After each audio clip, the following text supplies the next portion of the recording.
Sebuah pameran lukisan tunggal karya guru besar Unair dipamerkan di Gedung Balai Pemuda Surabaya, Jawa Timur.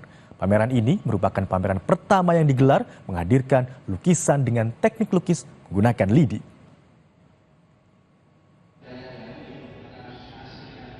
Seorang guru besar bidang akuntansi Universitas Airlangga, Surabaya, menggelar pameran lukisan dengan teknik unik menggunakan teknik lidi di Balai Pemuda Surabaya. Lebih dari 30 lukisan itu merupakan karya Bambang Cahyadi yang sengaja mengisi waktu luang dengan melukis.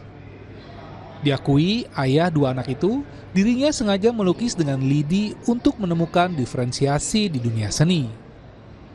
Menurutnya perlu ada diferensiasi dalam seni agar seni semakin bisa dinikmati oleh khalayak luas. Ia mengaku memilih lidi bukan karena kesengajaan.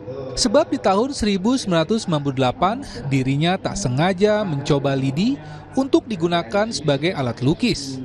Hasilnya tak main-main, menghasilkan lukisan yang halus namun bertekstur. Oh, dengan lidi ini ternyata bisa membuat lukisan yang naturalis tapi juga bertekstur.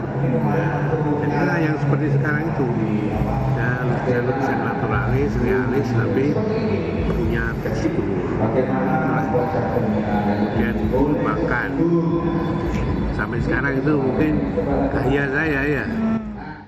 Pameran tunggal dan pertama ini bukanlah ide Bambang, melainkan ide mantan mahasiswanya yang ingin berkontribusi dalam hidup gurunya saat menempuh pendidikan di Fakultas Ekonomi dan Bisnis Unair. Mas Beng ini unik, gelarnya adalah kami, sudah sampai mentok di provinsi. Tapi beliau masih menyempatkan diri untuk menyalurkan hasrat melukis. Ini bagi saya aneh, saya seorang akuntan tapi nggak ada jiwa seni belas itu. Tapi Mas Beng ini aneh juga, apalagi lebih aneh lagi melukisnya dengan lidi. Sejumlah karya lukisan yang dipajang beraliran naturalis realis merupakan karya perjalanan panjang dari Bambang dalam mengawali karir seni sejak tahun 1998 hingga tahun 2025.